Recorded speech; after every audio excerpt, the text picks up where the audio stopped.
one quick clarification to start off this lesson is just on the different content surfaces you have access to for social media. So when I say social media, I'm talking about Instagram, TikTok, LinkedIn, Facebook, and YouTube Shorts, anywhere you can post short form videos. When we talk about social media, at the time of this recording in early 2026, there are three primary content formats or content mediums that you can post on. You've got short form videos, which is the most popular and predominant way to grow. So that would be like Instagram Reels, Facebook Reels, TikTok videos, LinkedIn short form videos, YouTube short form. That's what this program is built around. You've got carousels, which are series of image and or video posts that are usually square, displayed on a horizontal swipe through carousel. Very popular on Instagram. You also have these on LinkedIn. You have them on TikTok as well, but really predominant on Instagram and Facebook. And then lastly, you have stories. Everyone knows stories. They disappear after 24 hours. Very popular on Instagram. People don't use them as much on TikTok. These are kind of like the three different content surfaces that you have to play with, the main ones on social media. From here on in this program, we're going to primarily focus on short form video. If you could only do one, the one that will grow you the fastest is short form video. It's kind of like the 80-20 of social media. In the future, I will make a bonus module later covering carousel and story strategy specifically, but it just doesn't make sense to get bogged down in that right now. So I just want to clarify that we will cover those things, and it is critical to use those surfaces as you get more mature in your kind of full social media landscape. But for now, we're going all in on short form video. All right, let's get into social media 101. So how does social media actually work? And this will kind of give you the foundation for what actually is going on under the hood. Social media was designed with one goal: to keep viewers on the platform as long as possible. And the reason why is because the longer people stay, the more ads they watch, and the more ads they watch, the more money they make for Instagram, Facebook, for Meta, TikTok for ByteDance, LinkedIn for Microsoft, and YouTube Shorts for Google. There's a huge tech company behind all these platforms. The more time users spend on them, the more ads they watch, and the more revenue they make. It's really as simple as that. So the main KPI for these companies is to keep viewers on the platform as long as possible. And they do that by matching videos with interested viewers. That's the way it works. The better the match is, the longer people stay. The worse the match is, the quicker they leave. And you can probably imagine this. You start scrolling, you see stuff that doesn't relate to you, you give it maybe 3 or 4 of those, and then you bounce. So they really need to hone that match in. Social media algorithms are extremely good at running this video matching process. So your job, if you want them to push you, is to help them do that match process. Now, when you post a video on social media, this is what actually happens under the hood with the algorithm. And I'm just from here on, I'm gonna describe this in terms of Instagram, but it's the same thing happening on all the platforms. So when you upload, Instagram will take your video and it builds a contextual understanding of what that video is about. And it uses multimodal ways to do this, right? So it's not just looking at the transcript, it's using computer vision to literally watch the visuals in the video and get context. And this is getting way better now that AI has vision capabilities. So it's using visual, it's using audio fingerprinting to listen to the spoken audio, listen to the song, and try to understand what the context is. And then it's using all the possible metadata it can to understand the transcript, the caption, the text, anything else you tag on it. It's combining those three things to get a contextual mapping of what that video is about. Now, the more inconsistent or unclear your content is in the way you speak or the visuals you use, the worse this topic mapping is going to be. The more specific, clear, and aligned the words you say, the better that mapping will be. Based on this mapping, based on this contextual understanding of the video, the algorithm will create a prediction-based fit score for which users are going to like the video the most. Essentially, they're saying, we think this video is about this thing, and we've got all these millions and millions and billions of users.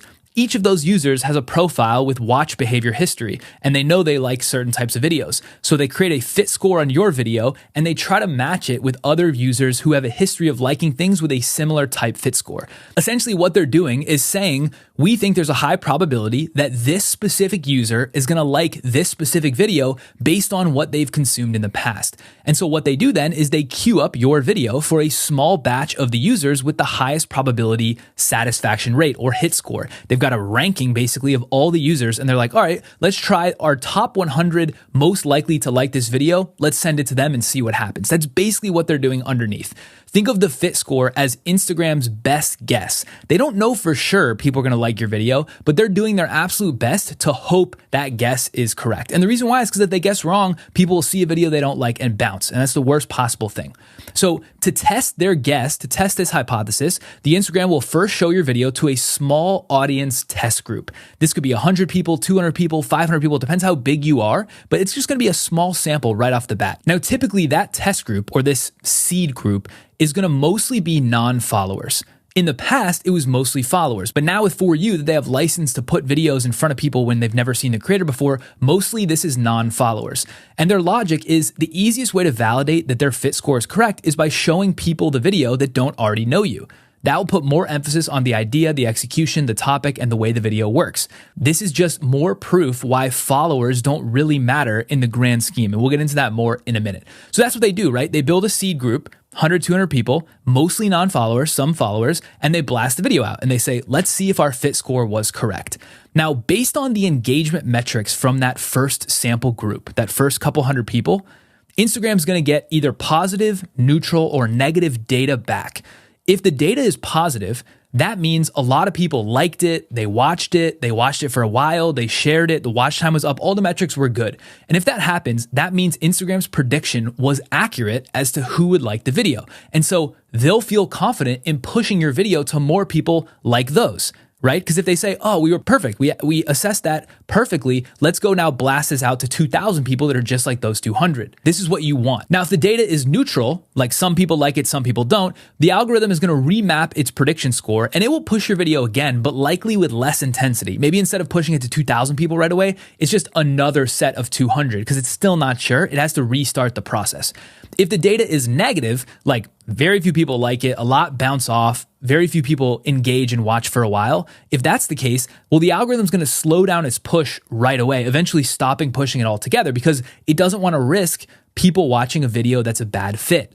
So when a video gets a lot of views right out the gate, what it really means is that there's an increasingly bigger set of group that is being shown that video that continues to watch and engage with it at a high rate. They go to a sample group, they love it. They go to 2,000 people, they love it. They go to 20,000 people, they love it. And they just keep cascading that up with similar type people until the engagement starts weaning off. As that satisfaction rate and that engagement eventually decreases, then the video push slows down. That's why all videos eventually stop getting pushed. Even at the millions of view mark, you could have 2.6 million views and then it never goes to 2.7. And that's because it ran out of people that were liking the video. But on the other hand, and this is what typically happens to beginners, when a video gets low views out of the gate, what it means is that initial sample group did not watch or engage with it at a high enough rate. Instagram can continue trying to find a different fit score and find a new sample group, but the reality is if you make a bad video, most people won't like it. And so that video ends up throttling. So this is what's really happening under the hood.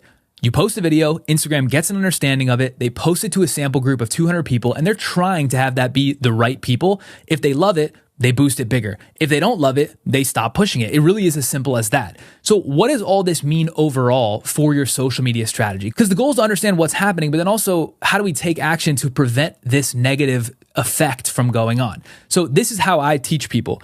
If you want more views, you need to do two things.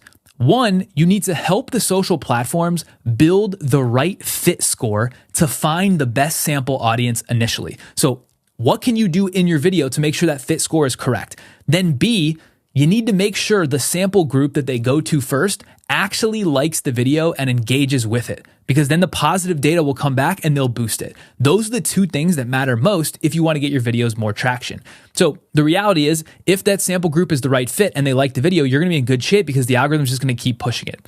Now, I'm going to break down for each of those things what you actually do. So we've got A and B. A is helping them make the right fit score. B is making sure the sample audience actually likes it. Let's do A first. So how do you help the social platforms get the right fit score and find the right sample audience in the first place? In order to match your content with interested viewers, Instagram needs to be confident in what your videos are about. The transcription, the description, the keywords, the audio, they need to be confident, right? The more confident they are, the more targeted they will be when they assess the fit score. The way to increase algorithm confidence is by consistently making videos for the same target avatar group over and over and over. You want to be super intentionally precise and narrow in your audience and topic.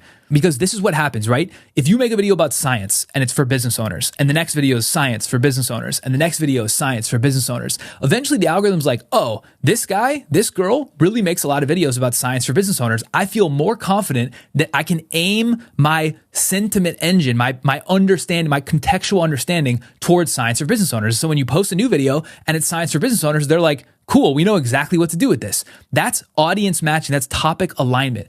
On the other hand, if you make a video, science for business owners, a random sports clip, a random video about your personal life that's for someone else, then it's really unsure. And so the easiest way to kind of guide it is to make videos about the same topic for the same avatar over and over. And to explain that a little bit further, after a few similar videos in a row, the algo is going to begin to understand that your channel talks about X topic for Y person. And it will then have sample groups that have liked your first videos and know exactly the type of person to go back to. It's not necessarily going to go back to those exact same people. Maybe it will, but it's going to know what type of person likes your stuff. It will also be able to confidently find more people like that easier. So the process of consistently making the same videos over and over in terms of topic and audience fit, that's called audience matching. It is a really critical thing when you're a beginner to hone in on your topic set and your avatar set. We're going to go through that in the positioning module to make sure you laser in, but that's the best thing you can do to help guide Instagram into understanding what your videos are about. Now, I mentioned this already, so I'll breeze through this, but when you make videos about lots of different topics, it confuses the algorithm because it doesn't know who your stuff is best for. And when that targeting is weak, it will push your videos less. So you really want to keep narrow focus on topic and avatar. Now, that was A, right? So if you do that, it'll understand your videos better. It'll have a better fit score. It'll have better contextual understanding. Now, the flip side, B, how do you make sure that the initial sample data comes back strong? If it finds the right 200 people, we still got to get those people to like and engage. So how do we do that? Here's how I think about this. At the base level, Instagram wants viewers to watch your entire videos and be satisfied, right? Because if that's the case, they'll stay. So Instagram uses a lot of data to determine whether or not a video is performing well for a certain audience group. The three most important metrics that it's looking at in order to assess is that data positive, neutral, or negative is the following. First is average watch time. How long in a number of seconds did someone watch the video on average? And a derivative of that would be percent completion. So like what percent of the video relative to the full length did they complete? This is a proxy for average watch time. So average watch time is up. If they watch for more seconds, that's a great indicator that they liked it. So that's the first thing they look at. The second thing is engagement rate. What percent of viewers engage with the video in any way? And you could cut this a lot of different ways, right? You could have a full engagement rate, which combines all these pieces, or you could specifically look at the like rate, how many likes divided by views, the share rate, how many shares divided by views, the comment rate, comments divided by views, save rate, or repost rate. These are all like sub-engagement metrics. They could also be rolled up into one blended metric. But that signals, oh, they liked it so much that they engaged. That's the second thing. The third thing they look at is watch time session share. This is very important. They don't really show this to you, so it's hard to action on it, but this is a critical piece in the algorithm. So in a given user session, like if we go on Instagram and we're on there for 60 minutes, our session length was 60 minutes, they're going to look at how many minutes of those 60 did they spend watching your videos. If they just watched one video for 30 seconds, then it would be 30 seconds, 0.5 divided by 60, right? So that's a 1/120 session time. But if they watched 10 of your videos and that took up 10 minutes of the 60, well, then 1/6 of their time was spent on you. Your watch time session share would be 1/6. That's very high. So when they detect that people are binging and a lot of their watch time is coming from your stuff, that's good as well. So these are kind of the three things they look at, to put it in simple terms, in order to understand, is that data positive, neutral, or negative? So the question for you is, what can we do to improve these metrics? Because if we improve these metrics, the data will be positive, they'll push you more, right? The short answer is, the easiest way to improve those metrics is to make better videos with better ideas, stronger hooks, more compelling visuals, and better storytelling. And it sucks that this is the answer because it's like, yeah, obviously. But the reality is, the inputs, these things, is what you should be focused on. The outputs of the data will follow the inputs. So if you want your videos to perform better and you want the metrics to improve, you got to focus on the inputs. If you make better videos, all the metrics will get better. Now, to go one click below that, what does it actually mean to make better videos? I actually think this is very tactically helpful. This is what makes the engagement metrics better. If you do these four things, the topic of your video is highly relevant to the viewer. The information you share is non-obvious and tactically implementable. Non-obvious is they haven't heard it before. Tactically implementable is they can take what you say and actually apply it in their life. The third piece is they have a high absorption rate of the information, so they actually understand what you say. And the fourth piece is there is a short distance to implement your recommendations. Only takes a little bit of effort for them to actually get a result. These are kind of like the 4 core pieces for actually getting someone to think your video is valuable. And if that's the case, they will engage, they will watch for longer, and that drives the metrics. What those 4 things really map to is this is what you need to do in your videos. You need to cover a core problem, pain point, or desire that they have. You got to say something useful or interesting about it. You have to be good at explaining what you're saying so they can actually understand. And then you have to show them how to apply what your recommendations are so they can get the desired result. It really boils down to this.